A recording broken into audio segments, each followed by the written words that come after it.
Praise the lord. ఈరోజు దేవుని జీవవాక్యము కీర్తనల గ్రంథము 32వ అధ్యాయము 8వ వచనము.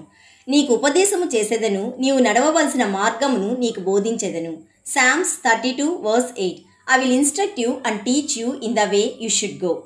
దావీదు హిత్తీయుడగు ఊరియా పట్ల అన్యాయం చేశాడు. అయితే తను చేసిన అన్యాయాన్ని దేవుని సన్నిధిలో మొరపెట్టలేదు. అందుకు దావీదు, నా ఎముకలు క్షీణించినవి, యెహోవా చెయ్యి నా మీద బరువుగా నుండెను, నా సారము వేసవి కాలంన ఎండినట్టాయను అని వేదన పడ్డాడు. ఎప్పుడైతే దావీదు దేవుని దగ్గర ఊరియా పట్ల చేసిన అన్యాయంను ఒప్పుకున్నాడో, దేవుడు తన దృష్టిని దావీదు మీద ఉంచాడు. అప్పుడు దేవుడు, నీకు ఉపదేశము చేసేదను, నీవు నడవవలసిన మార్గంను నీకు బోధించెదను అని దావీదుకి గొప్ప వాగ్దానం చేస్తున్నాడు. ప్రియ సహోదరి సహోదరుడా, today God is giving a great promise to you and instructing you. ఈరోజు దేవుడు నీకు ఉపదేశం చేస్తున్నాడు. నిన్ను వివేకం గలవాడిగాను, ప్రావీణ్యం గలవాడిగాను, సూక్ష్మ బుద్ధి గలవాడిగాను చేస్తాను అని అంటున్నాడు. నీవు నడవవలసిన మార్గం బోధించి నీ మీద దృష్టి ఉంచుతాను అని వాగ్దానం ఇస్తున్నాడు.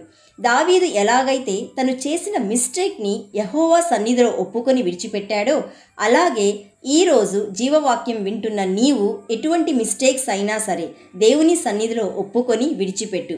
ఆయన నిన్ను క్షమిస్తాడు. నీవు వెళ్ళు మార్గములలో ఎలా ఉండాలో బోధిస్తాడు. నీకు ఆలోచన ఇస్తాడు. నీ డెసిషన్స్ అన్నీ కూడా రైట్ వేలో తీసుకోవడానికి ఆయన వాక్కు నీతో ఉంచుతాడు. యేసయ్య దృష్టి ఖచ్చితంగా నీ మీద ఉంటుంది. My dear friends, today this is a great promise to you from Jesus Christ. ఈ వాగ్దానం నీ జీవితంలో నెరవేరాలని మేము ప్రార్థిస్తున్నాము. నమ్మిన వారందరూ ప్రార్థనలో ఏకీభవించండి. ప్రభువా, ఈరోజు మాకిచ్చిన జీవవాక్యంను బట్టి నేను స్తుతిస్తున్నాము.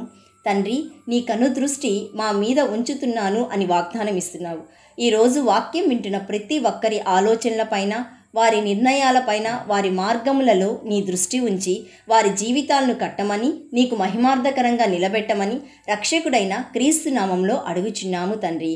ఆమెన్. God bless you.